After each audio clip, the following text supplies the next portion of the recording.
अब हम देखेंगे कि जैसे हमने पहले प्राइम फैक्टराइजेशन मेथड निकाल लिया है आंसर, अब हम देखेंगे कि relation between LCM and HCF, ये भी एक क्वेश्चन आता है एग्जाम में, पूछ लिया जाता है कभी कभी, relation between LCM and HCF. तो हम कैसे देखते हैं रिलेशन बिटवीन एलसीएम? तो first number first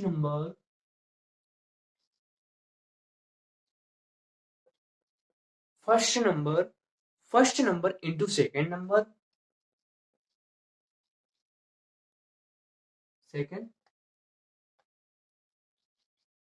first number into second number equals to LCM into HCF. ये एक नंबर पूछ लिया जाता है कभी कभी बोर्ड एग्जाम में कि relation between LCM into HCF पूछ लिया जाता है। तो हम देखेंगे कहीं ना कहीं तरीकों के माध्यम से कि कैसे इजीली तरीके से आंसर निकाल सकते हैं। तो हम एग्जाम्पल ले लेते हैं। इसका एक एग्जाम्पल पूछा जाता है कि हम्म, एक एग्जाम्पल है फर्स्ट नंबर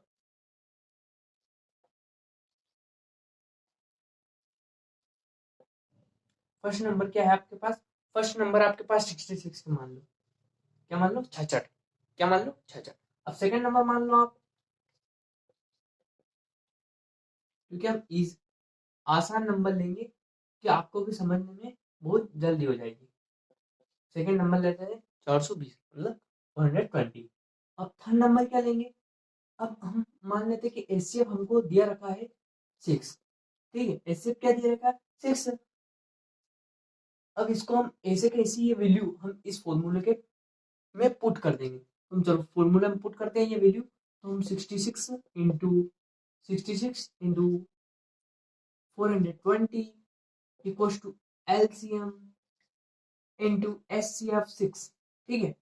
अब कैसे हम इजीली तरीके से relation between LCM and HCF का निकाल सकते हैं आंसर? तो हम कैसे, अब पहले फॉर्मूले में हमने वैल्यू पुट कर दी, अब हम इसका आंसर निकालते हैं। तो जो ये 6 है ये क्या है मल्टीप्लिकेशन में, तो ये किस में आ जाएगा? डिवाइड में आ जाएगा। किस में आ जाएगा? डिवाइड में आ जाएगा। किसमें आ गया? जो ये मल्टीप्लिकेशन में था तो ये यहाँ पे आएगा डिवाइड में, ठीक है। अब इसका इससे काट दिया जाएगा, तो क्या आएगा आंसर इसका? 11। अब 11 इंटू 420 इक्वल टू एलसीएम, ठीक है। ये नोट आप नोट भी करते जाइए, कॉपी में आपकी नोट भी करते जाइए, क्योंकि समझना ही बहुत जरूरी बात नहीं है, क्योंकि गणित में आपको हर एक सवाल नोट किया होना जरूरी है एग्जाम के लिए, क्योंकि बाद में जैसे आपका वो चलेगा रिवीजन, तो उसमें बहुत जल्दी अब इसका मल्टीप्लिकेशन कर लीजिए। तो इसका मल्टीप्लिकेशन आएगा, चलो करके ही दिखा देता हूँ, ठीक है।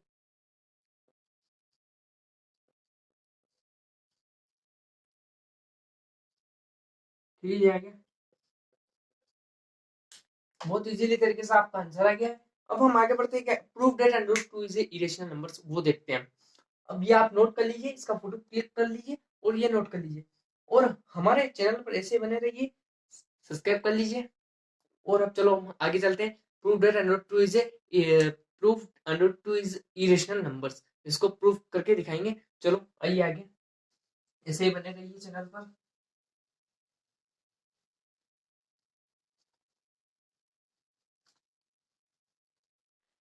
पहले हमने देखा कि relation between LCM and HCF का देख लिया। अब हम देखते हैं कि prove that under two is irrational numbers. हम कैसे देख सकते हैं कि under two is irrational numbers? ये आपका आंसर आता है, बोर्ड बोर्ड एग्जाम में भी आता है और 9th में भी आता है कि प्रूफ करिए कि under two is irrational numbers. तो हमने प्रूफ करके दिखा दिया है। तो हम इसको आपको समझा देते हैं कैसे प्रूफ करा हमने। तो देखो, हमने प्रूफ लिखा, लेट अस एज्यूम, हमने इसको मान लिया the contrary that under 2 is a rational numbers। हमने मान लिया कि under 2 is a rational numbers। हमने क्या मान लिया? under 2 is a rational numbers। अब नीचे लिखा under 2 equals to a and b, a and b, a upon b, a and b are co-prime number। a and b क्या number है? co-prime number. क्या है? co-prime numbers। अब हम नीचे देखेंगे कि under 2 b square, under 2 b square क्या देख लें नीचे हम? अब हम नीचे देखेंगे कि under two B square A square equals to में इक्वल में हम डाल देंगे कि ए स्क्वायर, इक्वल में क्या डाल देंगे ए स्क्वायर।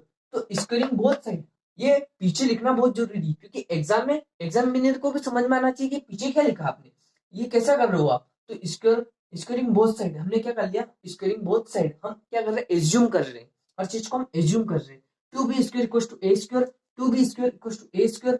अब पीछे लिख दिया हमने A square is divisible by 2, A square is divisible by 2, a is also divisible by 2, a is also divisible by 2। हमने पहली स्टेप कर ली है क्लियर, हमारी पहली स्टेप क्लियर हो गई। अब हम सेकंड स्टेप में आते हैं। तो a इक्वल्स टू 2c, हम c को क्या मान लेंगे, c is an integers, c is an integers, c को क्या मान लेंगे, c is an integers। हम पीछे लिखते जाएंगे क्योंकि उसको एग्जामिनर को भी समझ में आना जरूरी है। ठीक है, 2b square equals to 2c square, 2b square equals to 2c square.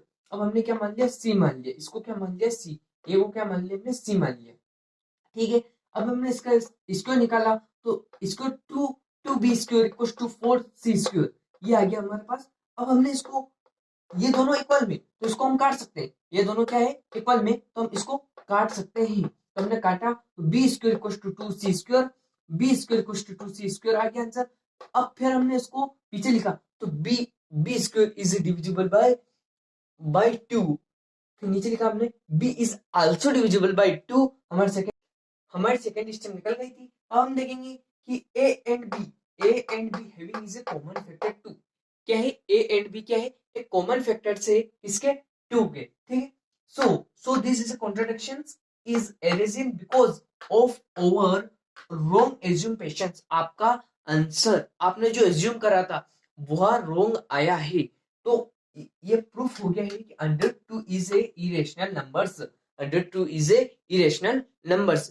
ठीक है, आपका आंसर आ गया है, बहुत इजीली तरीके से हमने प्रूफ कर लिया है। तो आपको प्रूफ कर, आप ऐसे भी कर सकते हो पर ये आपका एग्जामिनर नहीं मानेगा आंसर। तो आपको पीछे भी लिखना बहुत जरूरी है, इसके क्या क्या करे आप उसको समझ में आना चाहिए और आपको समझ में आना चाहिए। आपको अब फटाफट आपने रट लिया ऐसे नहीं होता है, क्योंकि आपको पीछे पीछे लिखना बहुत जरूरी है। ठीक है, धन्यवाद। आप ऐसे ही हमारे चैनल पर बने रहिए और आगे प्यार बरसाते रहिए, क्योंकि मैथ्स को आसान बनाना है और केआर क्लासेस को नंबर 1 बनाना है। आज मैं एक मोटिवेशन स्पीच दूंगा क्योंकि पीछे रख हौसला वो मंजर भी आएगा, प्यासे के पास चलकर समंदर भी आएगा, थक्कड़ ना बैठे मंजिल के मुसाफिर, थक्कड़ ना बैठे मंजिल के मुसाफिर, मंजिल भी मिलेगी और मिलने का मजा भी आएगा। आज हमने एक रियल नंबर का चैप्टर फुल क्लियर कर दिया, मात्र 20 मिनट में आपका बेसिक इंट्रोडक्शन पूरा क्लियर कर दिया है। धन्यवाद, ऐसे ही आप चैनल में बने रहिए और आपका प्यार बरसाते रहिए, सब्सक्राइब कर दीजिए क्योंकि आपको सब्सक्राइब कर लीजिए और आप हमारे चैनल के रोज नोटिफिकेशन वीडियो आपको मिलते रहेंगे। और गणित में कुछ भी डाउट है तो आप कमेंट सेक्शन करके हमसे पूछ सकते हैं। धन्यवाद, ठीक है।